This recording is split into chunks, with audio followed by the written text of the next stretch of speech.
আর এখনও পর্যন্ত বাবার এই ৩৫ ফুটের মূর্তি পশ্চিমবঙ্গের মধ্যে দ্বিতীয় স্থান অধিকার করে রয়েছে।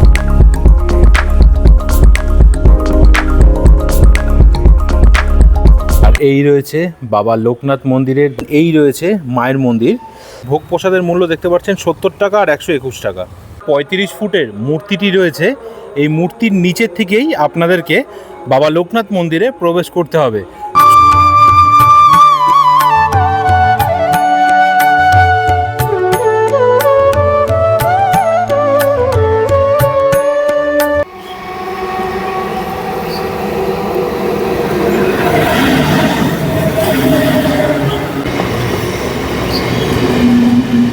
নমস্কার বন্ধুরা, আরও একবার বৃষ্টি ভেজা সকালে আপনাদের সকলকে স্বাগত জানাচ্ছি। আজকে অনেক ভোর ভোর উঠেছি, কী জন্য জানেন? আজকে আমি যাব হচ্ছে বনগাঁওতে। বিধাননগর থেকে এই বনগাঁওয়ের দূরত্ব হচ্ছে প্রায় ৭৩ কিলোমিটার। সময় লাগতে পারে আনুমানিক ১ ঘন্টা ৫০ মিনিটের মতন, কি ২ ঘন্টাও লাগতে পারে। তো সকাল সকাল যাওয়ার মূল কারণ হচ্ছে বনগাঁওতে যে যাব, পরপর দুটো মন্দিরের ভিডিও আজকে আমি করব, সেক্ষেত্রে সময় অনেকটাই লাগবে, সেই জন্যই এত ভোর ভোর ওঠা। সবার প্রথমে আমি দর্শন করব পশ্চিমবঙ্গের দ্বিতীয় বৃহত্তম শিব মূর্তি। হ্যাঁ, এই মূর্তি হচ্ছে পশ্চিমবঙ্গের মধ্যে দ্বিতীয় স্থান অধিকার করেছে উচ্চতার দিক থেকে। এই মূর্তির উচ্চতা হচ্ছে ৩৫ ফুট এবং এই মন্দিরে শুধু শিব ঠাকুরের বিগ্রহ নেই, তার সাথে রয়েছে লোকনাথ বাবার মন্দির। এবং এই সমস্ত মন্দির দর্শন করার পর আমি চলে যাব বনগাঁওয়ের সিদ্ধেশ্বরী কালী মন্দিরে। তো পরপর আমি দুটো মন্দিরের ভিডিও করব, কিন্তু আমি একটা ভিডিওর মাধ্যমে আপনাদের সামনে তুলে ধরবো না, পরপর দুটো ভিডিও আসবে এবং এই দুটো ভিডিওতে আপনারা এই দুটি মন্দির দেখতে পারবেন। তাহলে চলুন আর বেশি কথা বাড়াচ্ছি না, বিধাননগর স্টেশন থেকে ৬টা বেজে ২ মিনিটে রয়েছে বনগাঁও লোকাল, সেই ট্রেন ধরেই আমি চলে যাব সরাসরি বনগাঁও স্টেশনের উদ্দেশ্যে। চলুন তাহলে বিধাননগর স্টেশনের ২ নম্বর প্ল্যাটফর্মে যাওয়া যাক, তার কারণ বনগাঁও লোকাল ২ নম্বর প্ল্যাটফর্মেই দিয়ে থাকে।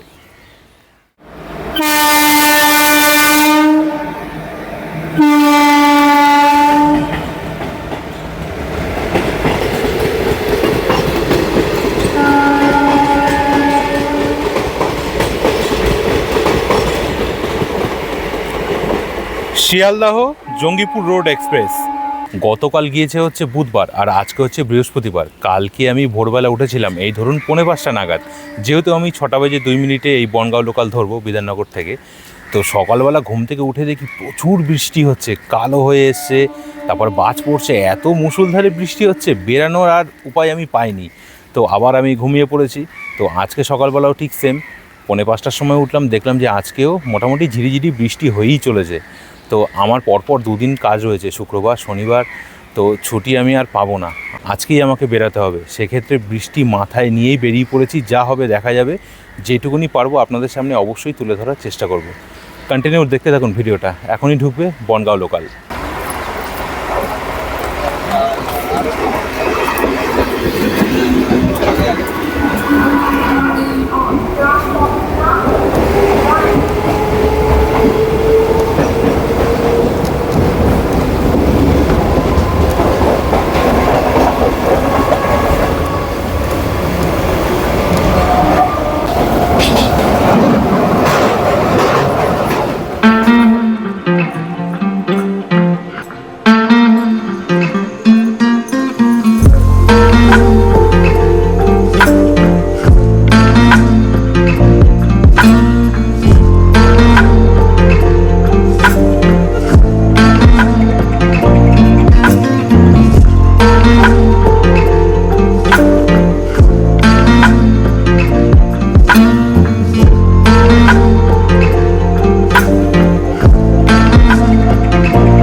বিধাননগর স্টেশন থেকে প্রায় 73 কিলোমিটারের যাত্রা শেষ করে এখন এই মুহূর্তে আমি এসে পৌঁছে গেছি বনগাঁও জাংশনে। দেখতে পাচ্ছেন বনগাঁও জাংশনের 3 নম্বর প্ল্যাটফর্মে ট্রেন দাঁড়িয়ে রয়েছে এখনও পর্যন্ত। আর এ পাশে রয়েছে 2 নম্বর প্ল্যাটফর্ম এবং তারপরে রয়েছে 1 নম্বর প্ল্যাটফর্ম। 2 নম্বরে দাঁড়িয়ে রয়েছে রানাঘাট বনগাঁও এসি লোকাল। তো এখন আমাকে কি করতে হবে, এই যে ওভারব্রিজ দেখতে পাচ্ছেন, এই ওভারব্রিজ দিয়ে 1 নম্বর প্ল্যাটফর্ম হয়ে বাইরের দিকে আমি বেরিয়ে যাব। আপনারা যখন আসবেন আপনারাও 1 নম্বর প্ল্যাটফর্ম হয়ে বাইরের দিকে চলে যাবেন। তো সেখান থেকেই আমাকে টোটো ধরতে হবে। চলুন তাহলে, আর লেট করে লাভ নেই। এই ওভারব্রিজ দিয়ে এখন আমি 1 নম্বর প্ল্যাটফর্ম হয়ে বাইরের দিকে বেরিয়ে যাব। আর ছেড়ে দিল বনগাঁও থেকে রানাঘাট এসি লোকাল।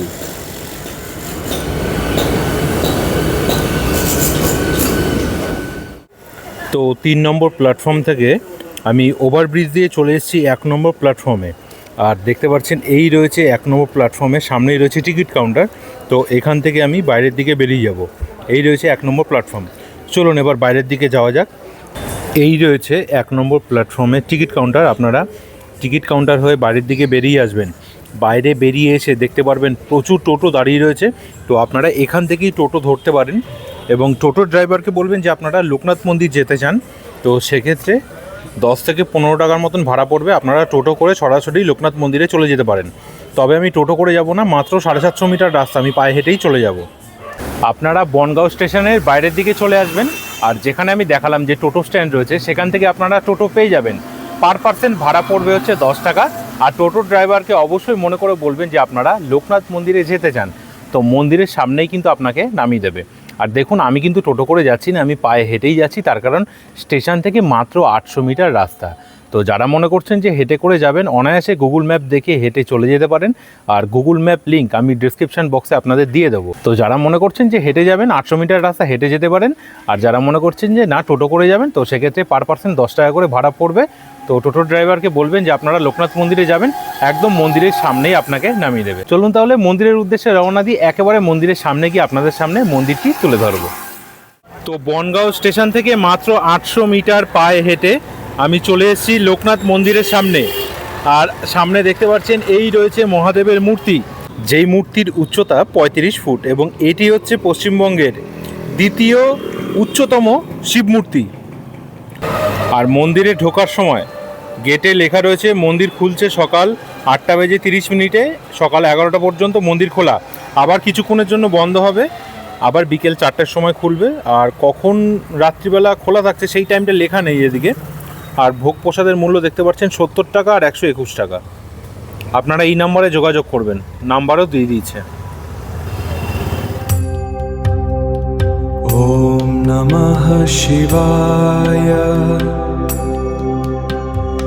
ওম নমঃ শিবায়। ওম নমঃ শিবায়।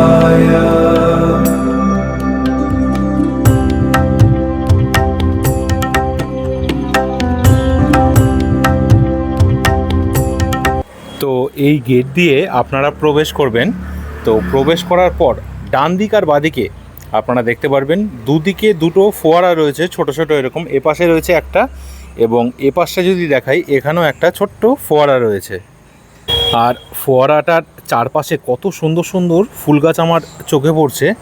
বড় সড়ো রয়েছে একটা ঘন্টা। আর এই দিকটা যদি আপনাদেরকে দেখাই, এখানেও দেখুন ফোয়ারাটার চারপাশে অনেক ফুল রয়েছে। জবা ফুল গাছ বেশি আমার নজরে পড়ছে। আর এই দিকটা যদি দেখাই, এখানে একটা ডালিম গাছ রয়েছে, ছোট্ট ছোট্ট দুটো ডালিম হয়ে রয়েছে। শুধু দুটো বলে নয়, গাছে আরও অনেক ডালিম হয়েছে। দারুণ সুন্দর একটি মন্দির। আর এই দিকটা যদি আপনাদেরকে দেখাই, আপনাদেরকে তো প্রথমেই দেখিয়ে দিয়েছি, এই রয়েছে বাবার বিগ্রহ। পশ্চিমবঙ্গের মধ্যে দ্বিতীয় স্থান অধিকার করেছে এই উচ্চতম মূর্তিটি। আবারও আপনাদেরকে মনে করিয়ে দিই, উচ্চতার দিক থেকে এই বনগাঁওতে বাবার এই বিগ্রহটি দ্বিতীয় স্থান অধিকার করেছে পশ্চিমবঙ্গের মধ্যে। দেখতে পাচ্ছেন বাবার গায়ের যে কালারটা রয়েছে, এত সুন্দর দেখতে লাগছে। মুখশ্রীটা তো আরও ব্যাপক লাগছে, দারুণ লাগছে, দারুণ অসাধারণ একটি বিগ্রহ বাবার। আর বাবার গলায় যে মালাটা দেখতে পাচ্ছেন কত বড়, মালাটা কিন্তু এখানেই এনারা তৈরি করেছে। তো এইমাত্র একজন গেল, ওনার কাছ থেকে আমি জানতে পারলাম দারুণ লাগছে। গলায় সাপটা দেখুন, আর রুদ্রাক্ষের যে মালাটা রয়েছে এটি তো এক কথায় আরও অসাধারণ, দারুণ লাগছে, দারুণ। এই মূর্তিটি যে তৈরি করেছে এত দারুণভাবে তৈরি করেছে। আর সামনের দিকেও কিন্তু দেখুন বাবার আরও একটি বিগ্রহ রয়েছে, পুরো সাদা কালারের, দারুণ দেখতে লাগছে। মানে মন্দিরে এসে প্রথম চমক আপনারা যখন দেখবেন এটি, মন আপনাদের একদম খুশিতে ভরে উঠবে। আর পিছনটা যদি দেখাই, এই যে দেখতে পাচ্ছেন বাবার বিগ্রহ, তার পিছনেই লোকনাথ মন্দির রয়েছে। সবার শেষে লোকনাথ মন্দিরে আমি যাব। আর সামনেটা যদি আপনাদেরকে দেখাই, দেখুন ছোট্ট ছোট্ট এরকম টাইম ফুল গাছ রয়েছে। আমি যদি ভুল না হই, যদি ভুল হই অবশ্যই কমেন্ট করতে পারেন। লাইন দিয়ে এরকম টাইম ফুল গাছ রয়েছে।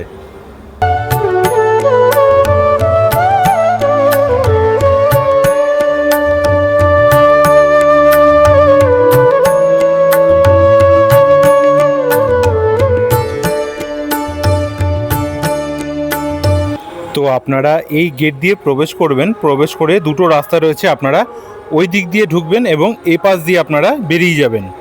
দুটো রাস্তা করা রয়েছে। আর এই যে বাবার 35 ফুটের মূর্তিটি রয়েছে, এই মূর্তির নিচের থেকেই আপনাদেরকে বাবা লোকনাথ মন্দিরে প্রবেশ করতে হবে। চলুন তাহলে মূর্তির নিচের থেকে বাবা লোকনাথ মন্দিরের ভিতরে যাই এবং বাবার বিগ্রহ আপনাদের সামনে তুলে ধরি। আর চারিদিকটা দেখতে পাচ্ছেন কত সুন্দর সুন্দর ফুল গাছ রয়েছে। চারিপাশে গাছ থাকলে এত ভালো লাগে দেখতে, কি বলবো আপনাদের। দেখুন, বাহ, অসাধারণ অসাধারণ। বাবার পাগুলো দেখুন, যেহেতু 35 ফুটের মূর্তি, বাবার পাগুলো দেখতে পাচ্ছেন কত বড় বড়। বাপরে বাপ, সামনে আসলে আরো ভালো করে বোঝা যাচ্ছে।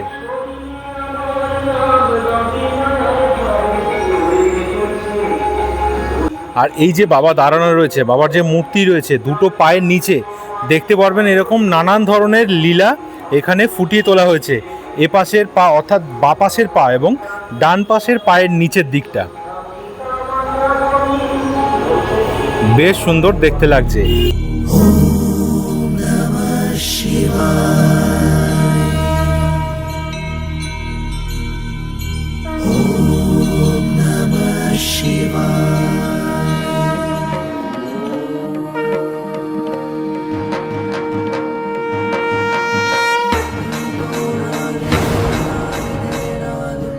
বাবা লোকনাথ মন্দিরের সামনে আমি চলে এসেছি। গর্ভগৃহের সামনে গিয়ে আমি বেশি কথা বলবো না, তো মিউজিকের মাধ্যমে আপনাদের সামনে ফুটিয়ে তুলব বাবার বিগ্রহ। আর মন্দিরের ঠিক ডান দিকটা যদি আমি আপনাদেরকে দেখাই, এই রয়েছে বারোর পল্লী স্পোর্টিং ক্লাব। অনেক বড় করে এই স্পোর্টিং ক্লাবে দুর্গাপুজো হয়। এই যে প্রাঙ্গণটা দেখছেন, এখানেই দুর্গাপুজো পালন করা হয়। আর মন্দিরের যদি আমি বাপাসটা আপনাদেরকে দেখাই, তো দেখতে পাচ্ছেন এখানে আরও একটা মন্দির রয়েছে। তো সবার শেষেই মন্দিরে যাব। তো সবার আগে চলুন বাবার বিগ্রহ আপনাদের সামনে তুলে ধরি। কত সুন্দর সাদা কালার মন্দির, আর বেশিরভাগ বাবা লোকনাথের মন্দির সাদা কালারেরই হয়ে থাকে। নিচটা দেখতে পাচ্ছি পুরোটাই মার্বেল বসানো। আর একটা জিনিস আমি আপনাদেরকে দেখিয়ে দিই, এই মন্দিরে বাল্য বিবাহ দেওয়া হয় না। 1 লক্ষ টাকা পর্যন্ত জরিমানা হতে পারে, আর তার সাথে 2 বছরের জেল।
বাবার বিগ্রহ তো আমি আপনাদেরকে দর্শন করালাম। পুরোহিত মশাই বললেন যে এপাশে রয়েছে মা কালীর মন্দির, আর নিচটা দেখতে পাচ্ছি প্রচণ্ড পরিমাণে পেছল হয়ে রয়েছে। তো ওই দূরে আমি দাঁড়ানো ছিলাম, আপনাদেরকে দেখিয়ে দিয়েছি। আর এই রয়েছে বাবা লোকনাথ মন্দিরের বাবার বিগ্রহ আমি আপনাদেরকে দর্শন করালাম। আর এপাশেই দেখুন গেট রয়েছে, এই যে মন্দিরের ঠিক বাপাশে গেট রয়েছে, এপাশ দিয়ে আপনারা ঢুকবেন, ঢুকে দেখতে পারবেন এই রয়েছে মায়ের মন্দির। তো এখানে মাকে ওই ফটোর মাধ্যমে পুজো করা হয়। এই যে দেখতে পাচ্ছেন মায়ের ফটো রয়েছে আর একটা ঘট রয়েছে। আর পরিবেশটা চারিপাশে বেশ সুন্দর, বৃষ্টি হয়েছে তো সেই জন্য এই জায়গাটা প্রচণ্ড পরিমাণে পেছল হয়ে রয়েছে। তো আসলে অবশ্যই পা টিপে টিপে হাঁটবেন। 2014 সালে প্রতিষ্ঠিত হয়েছে এবং এই মন্দিরে সকালে 8টায় খোলা হয়, হ্যাঁ, 2টোই বন্ধ করা হয় এবং সকাল 8টার থেকে 2টো পর্যন্ত পুজো হয়। তারপরে বিকেলে খোলা হয় 4টে থেকে রাত 8টা। এই সকাল থেকেই পুজো আরম্ভ হয়। এখানে সোমবার বা শুক্রবার লোকজন বেশি আসে এবং ভক্তরা আসে, তারা পুজো দেয়। কি কি উৎসব পালন করা হয়? জন্মাষ্টমীতে আমাদের বাবার আবির্ভাব তিথি উদযাপন করা হয়, সেটা 11 দিন 12 দিন হয়। আর হয় 19শে জ্যৈষ্ঠ, একদিন হয় পুজো পাঠ, একদিনের জন্য। উত্তর 24 পরগনা জেলার এই বনগাঁওতেই এবং বারোর পল্লী ক্লাবের পাশে, এই যে দেখতে পাচ্ছেন আমার পিছনেই রয়েছে বারোর পল্লী ক্লাব, ক্লাবের পাশেই রয়েছে এই শ্রী শ্রী লোকনাথ বাবার মন্দির। এই মন্দির 2014 সালে 18ই আগস্ট তৈরি করা হয়েছিল এবং আমার পিছনে যে আপনারা দেখতে পাচ্ছেন বাবার 35 ফুটের এই যে মূর্তিটি রয়েছে, এটি 2020 সালে তৈরি করা হয়েছিল। আর এখনও পর্যন্ত বাবার এই 35 ফুটের মূর্তি পশ্চিমবঙ্গের মধ্যে দ্বিতীয় স্থান অধিকার করে রয়েছে উচ্চতার দিক থেকে। তো এই ছিল মন্দিরের ছোট্ট একটা ইতিহাস, মন্দির কবে তৈরি হয়েছিল। তো ভিডিওটি যদি ভালো লাগে অবশ্যই লাইক করবেন এবং বন্ধুবান্ধব আত্মীয় স্বজনদের মাঝখানে শেয়ার করতে কিন্তু একদম ভুলবেন না। দেখতে থাকুন। যে বাবার মন্দির আমি আপনাদেরকে দেখালাম না, আপনারা মন্দিরে ঢোকার মুখে এই যে গেট রয়েছে, গেটের ঠিক বাদিকে আপনারা জুতো খুলবেন, ঠিক এই জায়গাটায়, এখানে জুতো খুলে আপনারা প্রবেশ করতে পারবেন।